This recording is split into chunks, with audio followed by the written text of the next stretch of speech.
Listeners, ladies and gentlemen, friends and colleagues, we're still here in Munich and we're having a great time. And now we've got a real character of the business. And he's a character that, unless you know him, you wouldn't know him because of the type of business he's doing. But you'll all get to know him shortly. He's a bit of an adventurist. He's swum with sharks. He's parachute jumped. And ironically, he hurt himself falling out of a tree. But we'll get to that later. So here we have Walid Khoury. He's the managing partner of ALS Logistics Solutions. Walid, great pleasure to have you on. Hi, Chris. And thank you very much. Now, for anybody who's watching, you will notice something, and it also brings a bit of Walid's character out. He doesn't care, and he's happy to do anything, as you might notice by the red tie. Thank you very much. Not the ears. Not the ears. Not the bunny ears. The bunny ears are normal. Okay. So, Walid, thank you so much. Now, why did you agree to come on the podcast? You're a good mate, first of all. And why not telling people the story and what they want to hear? And I'm happy to answer any question you want, Chris. That I know, and I'm bracing myself for that. So, all right. Yeah, very good. Okay, Walid, let's firstly start with, how did you get into the industry and what inspired you to stay in it? To be honest, I was sitting in a bar with a friend having a beer when he invited one of his German friends as well, who is in the industry. He's a well-known figure here. I'm sure you know him. You know who I'm talking about. Yeah. And we were chatting up, and he said, "What would you like to join us? I would like to start a company in Dubai," and I was in Dubai, and I would like to see if it works out or not. I said to him, "Okay, let's do it this way. I'll start with you. In a year, if we break even or if we make money, we continue. If we don't, I go back to my job." I was working for a German company before, and I said, "Okay, there's also a German company, so I know the mentality, which is not so easy, of course." But I agreed with him to try for a year, and that was 2001. And we're still here. So I've got to ask you, that was a bar of opportunity and a half, wasn't it? It is. Where the pints were good. Yeah, where was the bar? It was in Dubai in the Mövenpick Hotel. Blimey, huh? Yeah. 2001. Yeah? Yeah. So probably after this now, there'll be a lot of people going in there, seeing if they can find someone to offer them a job, huh? If they can find the same old man, huh? Yeah, and then obviously you enjoyed what you were doing. To be honest with you, it was challenging in the beginning because we started I come from a background, I'm an engineer, and I have a master's degree in microchip technology. So I'm not really in the industry, and I don't really know the logistics or the cargo industry. And when I joined this gentleman here, flew back to Germany with him, did some training with these guys. Beautiful setup, we're really, really good. And I got some training, and I started to know, and as you know me, I'm a learner, a quick learner. Yeah, it doesn't take long. No, luckily. Apart from tree climbing, but we'll come back well, to we'll that talk again. about that later. Yeah. And so do you want to explain exactly what you do? ALS Logistics, I'm actually the managing partner of ALS. I started with ALS in 2001, as I mentioned. We sell cargo handling systems. We build our own cargo handling equipment. We started 2001 until 2007. 2007 we started doing more because the business is not enough for a company like us. So I implemented logistics in the warehousing industry. Yep. So we got some companies to build an ASRS4, to do automated storage and retrieval systems, some logistics automations, not related only to the airports. We won some good projects, some good contracts. And then we moved on in 2009 into the car park systems. At the end of the day, it's a storage and retrieval. If we can store a box, I can store a car, I can store a container for you. But it was still quite innovative to move from one to the other, haven't you? You've seen a good opening. It is, yeah. We've seen the opening and we've seen the closing in the other side. So we needed to move on to new pastures. It was not enough to continue only with air cargo handling. It's sometimes, the 2008, 2009, it really brought down the business. Yeah. And if we were not ready, if we did not actually move into a new pasture, we would have closed down. Terrible times, huh? But we survived it. Yeah. I remember all the cars that were left in the car parks, and Yeah, I'm not so sure if this is the truth or not, but it's maybe it is. Yeah. Where I was, there was quite a few. Yeah. Incredible. I mean, that time came and basically sliced the small boys from the big boys. If you did not have balls enough to actually stay in the game and to really take on the downturn and to sail it through and then pick up, you would have gone bankrupt. And we actually tried our best and we survived and we are here. Okay, I said at the beginning, right, maybe I did, maybe I didn't, but most of the people that are in the business dealing with the systems all the time, they probably wouldn't even know who you were or where the systems came from. It's true. I mean, if you come to such a show, you don't see any supplier of equipment or any supplier of materials. Yeah. You only see either the customers or the airlines or the shipping companies or the ports, etc. So many people think that the cargo is something that they don't want to hear about. You know, it's a small animal in the airports that nobody cares about. But that's really the beating heart behind all the cargo and all the big cargo handling companies, the big airlines. Can you imagine Emirates Airline without the big automation they have? Yeah. Can you imagine Singapore Airlines or Hector without those big automation systems? But who knows the name of, let's say, ALS? We have built lots and lots of these big businesses. I'll give you an example. Dubai Duty Free is one of our largest customers. Who knows how the goods reach the airport and how they come back from the airport? Yeah. It's 100% fully automated facility that handles over 1.5 million tons of cargo. But nobody knows who's behind it. You only know... But now they do. Yeah, thank you. Now they're going to say it's that man with the crazy red tie and the bunny ears. Thank you. So they Maybe the bunny ears will work. So maybe they will. No, but seriously, it's important, I think, Yeah. that, you know, to hear the voice of the person behind it. Now, you've had access to the carriers and the handlers from a different perspective. How well do you think they spend their money? If they pay more attention to the handling and to the cargo handling and even the passenger handling on the air side, Yeah. I am sure it would have been a lot better than what it is today.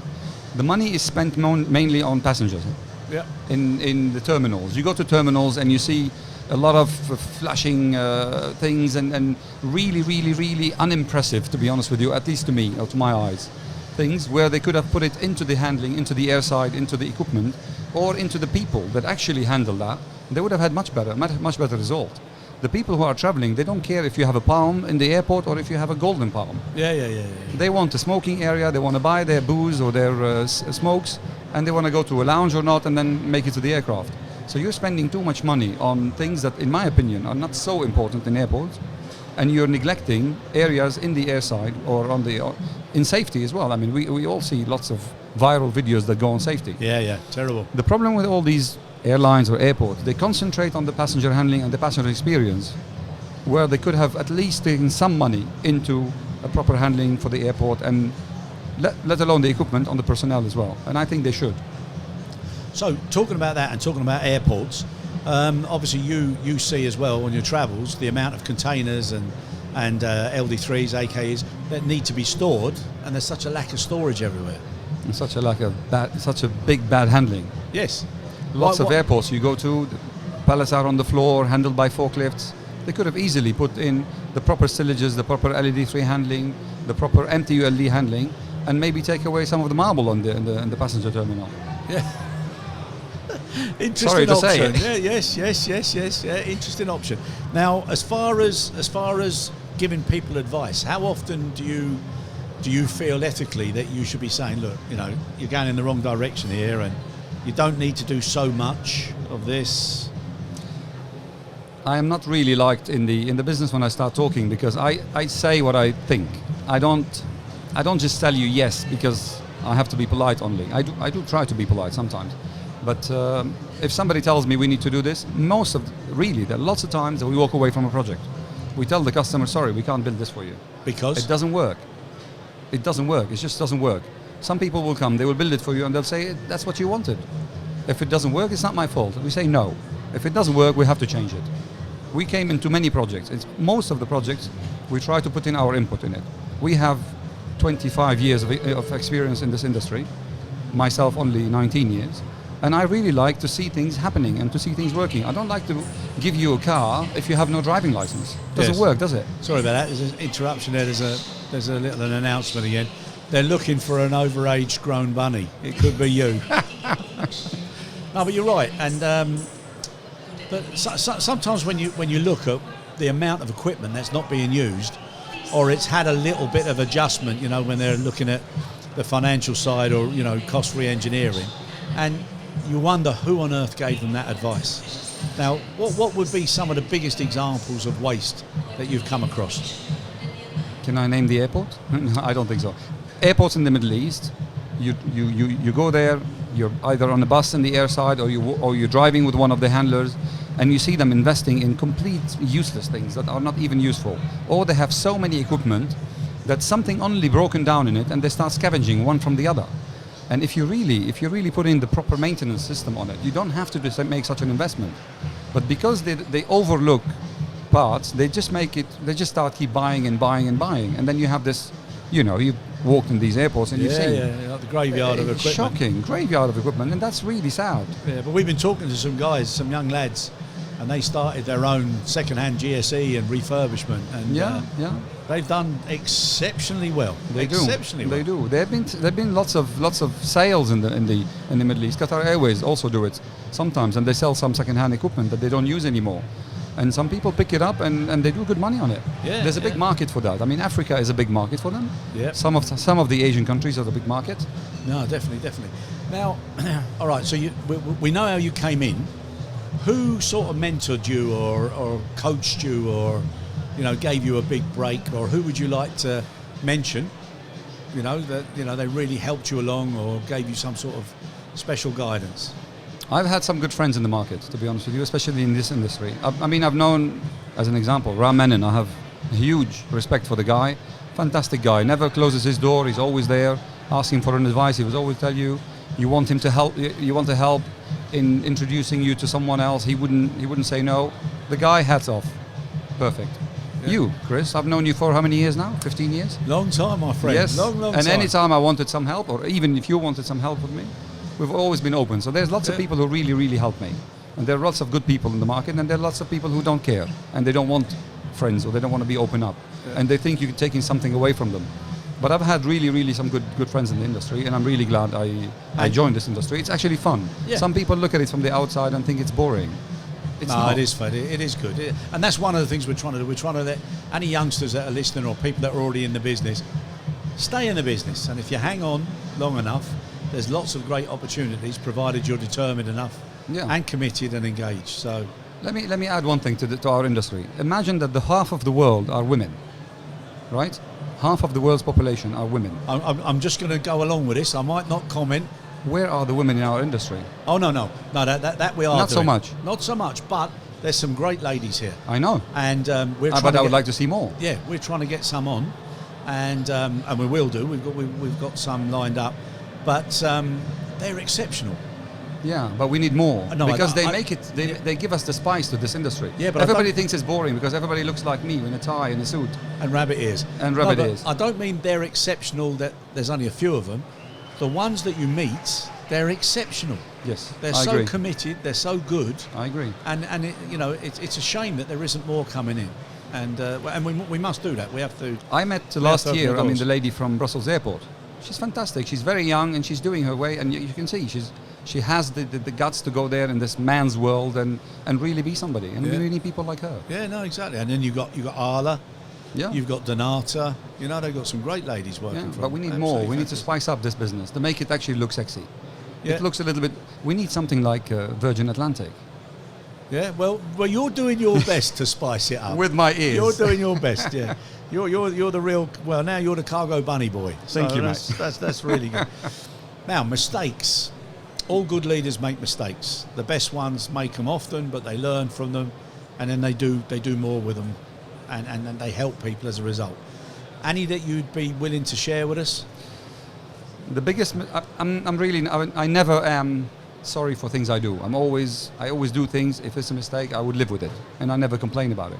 There is one mistake that I've made. I can't talk about it. It's very close to my heart, and I wish I had never done it. And that really, really affected my life, and it will keep affecting my life until the end of my life. And that's not something I'm very proud of. Do you want me to take the ears off now? No, it's all right. Not the ears. No, but seriously, I know. That was something I did, and okay. I know. Happened and it happened. It's all right. I know. I live with it. And fair play to you, because many other people, it would really, really annoy them, affect them, and might impact on them. So I admire you for that.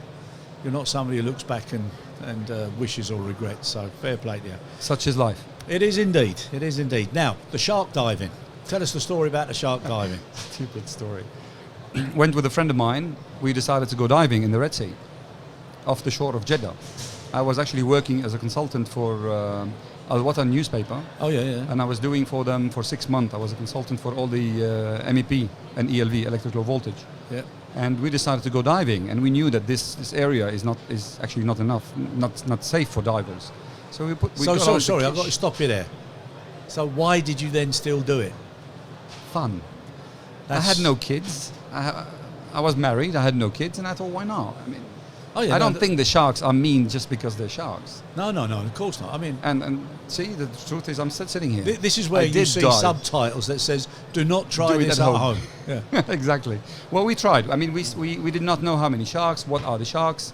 We thought they're reef sharks, and I thought reef sharks. I've dived already in Australia with reef sharks, or black tip fin, and they're all right actually. You can even feed them with your hand in the Great Barrier Reef. We've done that with my wife. Yeah. And that's fun. And we thought, okay, let's just try this one. Great fun. Yeah. It was fun, really. Gotcha. It was great fun in Australia, not in the Red Sea. So we went in with this friend of mine, he's a Saudi guy. As soon as we get into the water, maybe 3-4 meters down, it's a 16-meter wall drop to the bottom. And we saw this big shark, really. I mean, kick-ass big shark. We were so scared, both of us, we didn't even know what to do. And we thought, if we're going to go up to the top, and the first thing comes to your mind is Jaws, you know, with this. This. And so we decided to go down. Like you would? Well, thank God we did. we went down, and it's 16 meter. It was the longest 40-50 seconds of my life.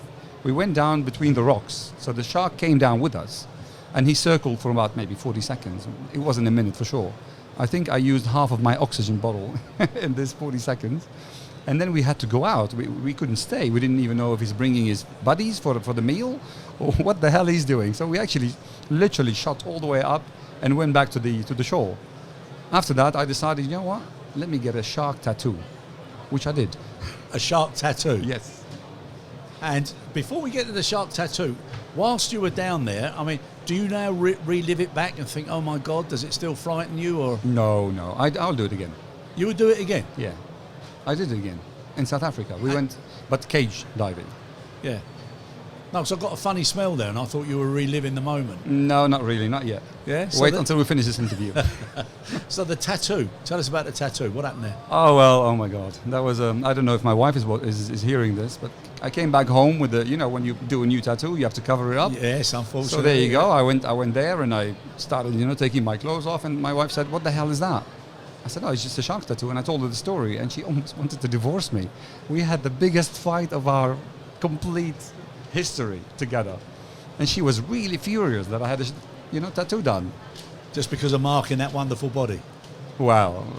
Yeah, it's wonderful with the suit. Yeah, with the suit. No. Yeah, tell me No, about but seriously, that was something really, really. I loved it, and I still love it. I still like it. It reminds me of that time, but my wife still hates it. And the parachute jumps. Oh, that's something not so. It's not dangerous. I like it, and I'll do it again. I have my son. He's 9-year-old, and we've done with him already jumps from Zermatt in Switzerland. We jumped from the mountain. Yeah. Skiing. You ski, and then you go on the parachute, and then we did it in Switzerland. We did it in France, and we will do it again. My kids are really strong heart like me. And I'm happy that my wife is actually also supportive. That she doesn't really. Deny them this pleasure. So they've got no fear at all. And what about we won't talk about the falling out of the tree. That's done. Thank you. But now Russia. You also went into Russia. No language, no contacts, no nothing. I was 17 years old. I decided to leave. I was born in Lebanon. I'm an Australian citizen now, but I was born in Lebanon, and with the war and everything, I decided that's not for me. I need to go. But you love a bit of adventure. I thought that would be right up your street. Well, I went to Cyprus. I got from Cyprus a flight to Russia. I had no idea what I was doing. I landed in Moscow airport, and nobody spoke a word. It's only Russian language. I couldn't even read the hieroglyphs that they had. And I made my way, and I had a few ups and downs, and I did my master's degree in engineering. I graduated 7.5 years later, and I moved from there into Holland. That's amazing. And then you moved to Holland? Yeah. I mean, that's a logical step. Why not? Why not, indeed? I didn't want to go back to Lebanon. It was also war, and the situation there is never... I'm against violence. I hate violence. I hate guns. I hate to see people with guns on the street. And obviously going back to Lebanon was not an option for me, so I had to look for something else. So I went into Holland, and I worked with a man repairing boats and sailing them. Blimey. Yeah. And you got your own boat? Now I do, yes, which you know. Of Yeah, course. yeah, beautiful. I have Great trip. a little boat, but I love boats. I love the sea. I love sailing, and 1.5 years in Holland were enough for me. And then I met a guy who told me, "Let's go to Dubai and work for me." And that's it. And he was bidding to build the Burj Al Arab. You know the Burj Al Arab, the big cell. And I thought, okay, we'll try. If we win the bid, I'll stay and work for you. Which we won the bid, and I stayed and I worked for 3.5 years on the job until we see it done. I was technical director for all the electric low voltage systems. That's brilliant. Yeah, I mean, nobody nobody can say you're not adventurous or willing to give it a go. I will. That's definitely fantastic. You know, the older we get, now we have kids. We try to take it a little bit low, but now I still love it. Yeah, good man. Now, as far as bringing the next generation of Walids into the business or pushing them forward, are you doing anything to, to sponsor or to mentor anybody else to come in and especially in your line of business? Actually, we do it on a yearly basis. We have training. We take a lot of trainees. Any trainees that want to come and join ALS and learn our business, I'm very happy to take them in. This is an official statement. Yeah. And we have done it for many, many people before. We keep doing it and we keep taking it. I believe it's our duty as managers or as leaders in this industry to actually help the newcomers and understand and let them understand, do they like it or they don't like it? Yeah. Some people just are thrown in it because they have to. Yeah. And I don't like that. That's not the best, I think they should come and see it. A lot of them came, see it, love it. A lot of them also didn't like it. Yeah. I mean, we are an engineering company. There is no sexy work around what we do. We build machines, and the machines, they work automatically without humans in them. But it still has. I still like them to see it before they actually decide to go on with it. So we've taken them, and we keep taking them. And do they get the chance, Walid, that when you've actually designed and installed, do they get the chance to see what happens afterwards? The trainees, they don't stay often. They stay 2 or 3 months maximum. But there is one trainee, particular trainee. He's a French guy. He came with us when he was 17 years old as a trainee, and he did it 2 times. He came when he was 19 or 20 or 21. Yeah. And now he moved to Dubai. He's working in the logistics industry, and I'm still in touch with him all the time, and he keeps coming to see, and I take him to some of the industry that we've built. We built cargo handling systems, we built automated cargo handling systems, we built normal cargo handling systems, logistics, car parks, and I keep showing him what we're doing and where we started. And he can even come and spend the day in the office and see what we do. No, that's brilliant. And he's a great guy. No, that's brilliant. Now, looking at options that cargo handling agents have got now, and you look at some of the big terminals that are being built, and now the money that's being shoved into pharmaceuticals, okay, in the old pharma business. I mean, it's a huge investment. And now, as things are getting quicker and faster, and demands are changing, that investment's going to take an awful lot of time to earn back.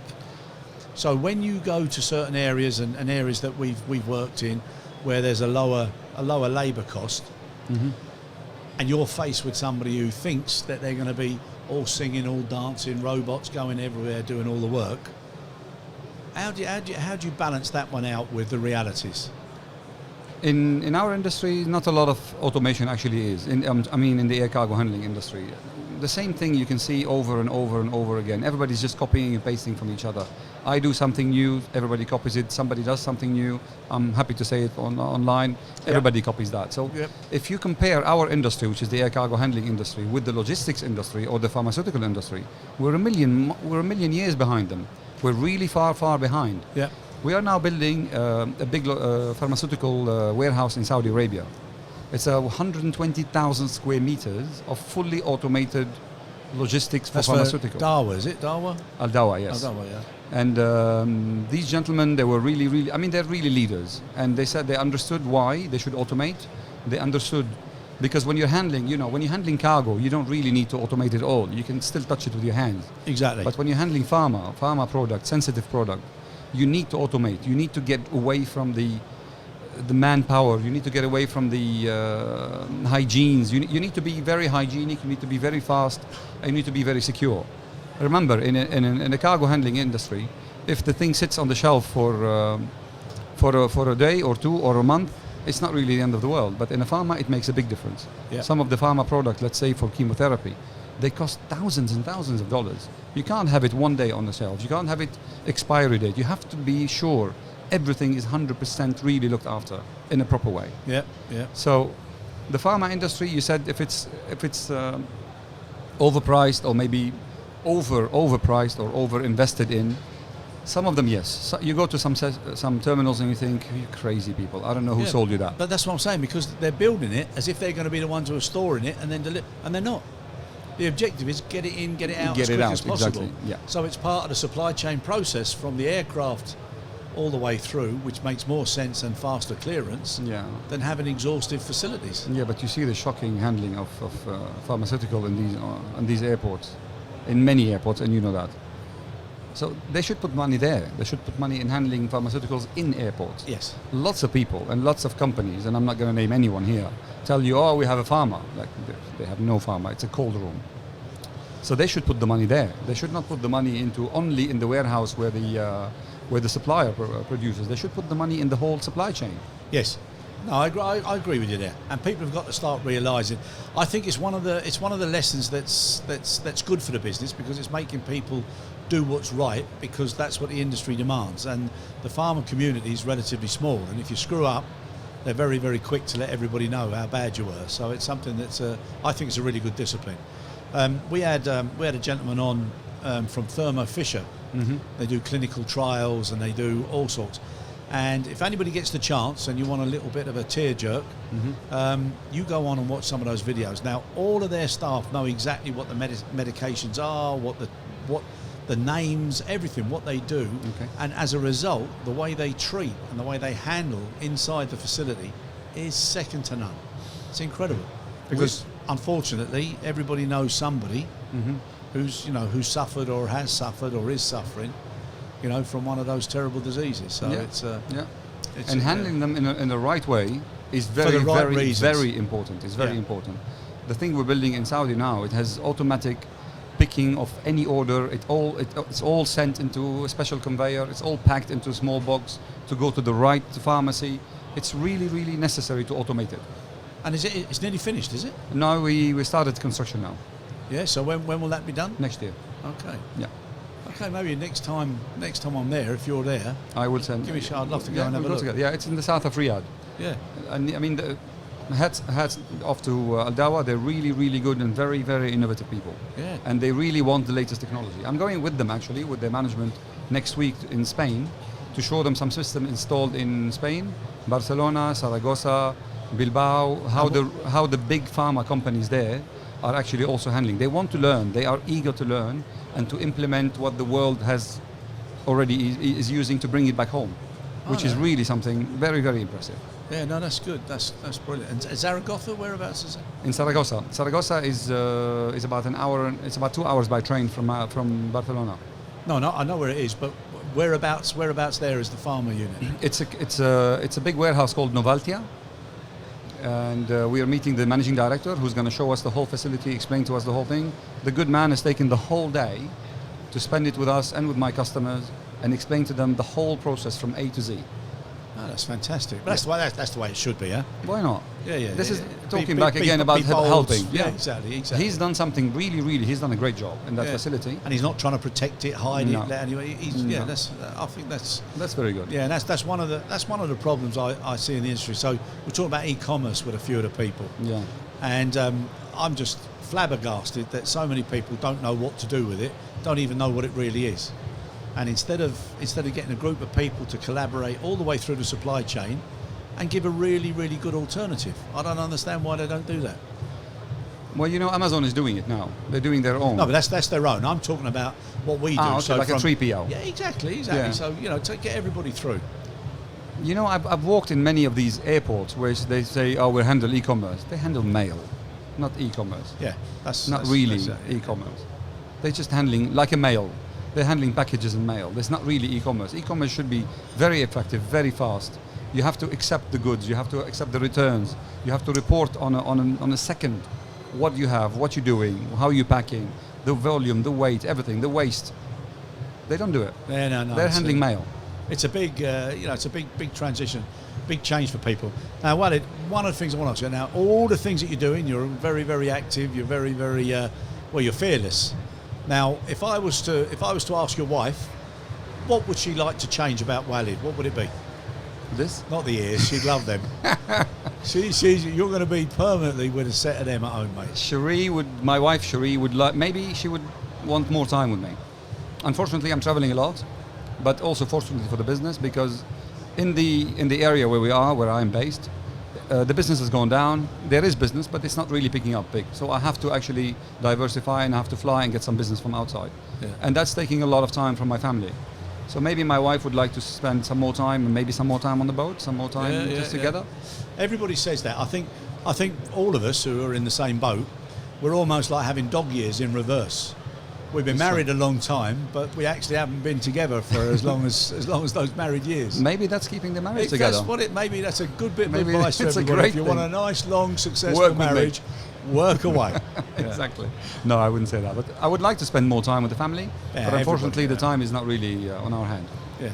No, but it's something that, everybody says, but then again, if people want to be committed to a career or successful, there's always something that you have to give one end or the other. Of course. I mean, I travel a lot, and still I work in the morning as soon as I wake up, I have my laptop on. I try to answer as many emails as I can. I spend the day, I'm always on my phone. In the evening, always, no matter what, I come back, open my laptop, also do some emails and some work. We should be responsible. You're not just the managing director because you're earning the bigger salary. You have to be responsible that it's your duty to keep bringing business to these people who are working in the background. Yeah. People know me now, but I'm actually only the salesman and the face of this company. Yeah. I have a very, very good team behind me, and they're the ones doing the job. Yeah. So if I take the time now and say, okay, you know what, I'm going to take 30 days, switch off my phone and my laptop, how irresponsible is that? Yeah. No, it's true That's enough. not good. And Now- I will not do it. And I know you won't. Now, a little bit less dangerous. What do you do as a pastime? What do you do to kill a bit of time yourself? Reading? Do you read? Yes, of course. Yeah. I like reading. I read a lot about the Jules Caesar. I read about these big leaders in the world. I want to learn from them. I want to learn how can they do that. I mean, Well, Julius Caesar, you just want to make sure you don't turn your back on your best friend. Yes, exactly. Yeah. Well, he didn't turn his back actually, I think. But I read about these leaders in the world, and I read some inspirational books as well to try to be a better man if I can. And also because I'm flying on the flight, and if I don't have an internet or I don't like to watch a lot of TVs. I don't watch TV. I like rugby. I love football. Yeah. I support Australia. I'm going to the World Cup in October, of course, to watch the 2 semi-finals. Hopefully, we'll be there. You got the 2 semi-finals? Yes. Touch wood, I've got a great friend who wants to take me. So I might be there as well. Very good. Yeah, and he's got the semi-final tickets as well. Yeah, I just bought tickets on Etihad to fly Abu Dhabi to Tokyo and spend there a whole week and attend both semi-finals. Fantastic. Good. Last World Cup in England, I was there. Yeah. I attended all the games of Australia, and I've seen both semi-finals. I could not attend the final because I had to go back to Dubai. Yeah, no, I think it's going to be a fantastic tournament. And what a great country to have it in as well. And what a great sport. Amazing, huh? And what a great sport. Yeah. Sport. It's brilliant. Yeah. And obviously you're a big supporter of the Dubai Sevens. Absolutely. That's a fantastic always. event, isn't it? That is fantastic. I haven't missed it. What, Never. Since you started at the new ground? Yes. Really? Yes. Last year was my first time, and I so regretted it. No, you shouldn't. It was fantastic. The fun is fantastic. I know. But I'm Even there. go and just walk around, that's enough. Yeah. I'm there this year. My son's got a team in it. No, very so good. I'm looking forward to that again. But anybody who's listening to this, if you ever get the chance to go somewhere for a great weekend's fun, it's the Dubai Sevens, isn't it? 100%. It's 100%. incredible. Fantastic Absolutely event. incredible. So we've covered the books. Now, a man who travels like you do, what's your favourite vacation? Where is the place to go? Yeah, where would you like to go? Where would you like to go and take the family, give them a treat? We have a nice house in South France. It's a very old, small maison du maître. I speak French as well, so it's easier to actually be there. You speak French. Say something in French to me with those ears on, will you? Mais qu'est-ce que je veux dire? Avec ces bunny rabbit ears. That sounds. Non, mais c'est vraiment. Je peux parler français, je peux parler le russe, je peux parler l'anglais, je peux parler l'arabe. You're such a talented man. If ever I was going to turn, Walid, it would be now. When you grow up, you're going to be like me. Hey, who knows? Who knows? Yeah, no, but where'd you take the family? We take them all. Every year we go to France. We love going to France. It's a very nice, as I said, it's an old house built in 1847. with a nice ground, lots of trees, fruit trees, there's a very nice swimming pool. And from there, because it's there in that area, we go to Spain, we went to Bilbao, San Sebastian, Okay, we went to Italy. So it's a really good area to just stroll around the whole area. We're going this year to Cannes, we're renting a yacht, and we're going for 3 days in the sea. So it's just a lot of places to do. And I like to spend time with them. My kids are growing up and I'm not there all the time. I would like to steal as much time as I can and spend it with them. That's great. And the way you're treating them is a fantastic experience. Should be. And you only get one go. Exactly. So you've got to do as much as you can. Yeah, well, we try. Now, last little thing. Yep. Music. What's the record that Cherie would put on that would make you get up no matter where it was and do your little thing? She hates that record, and it's the Smith. Smiths? Yes. No. I love it. It's my favorite music. Which one? The Smith. The Smith or by the Smiths? By the Smith, yeah. Whole, I have all their music. I've been listening to it since I was a kid. And my kids and my wife hate it, and I keep putting it on Friday morning when I'm in the house. Maybe that's why they're happy I'm not there. It could. Well, And I sing I'd leave it as well. and I sing it, and I dance it, and I don't care because I really love it. Would you like to give a little few verses in, No, in I'm French? You don't want to hear You my. don't want to, even in French? No, you don't want to hear my.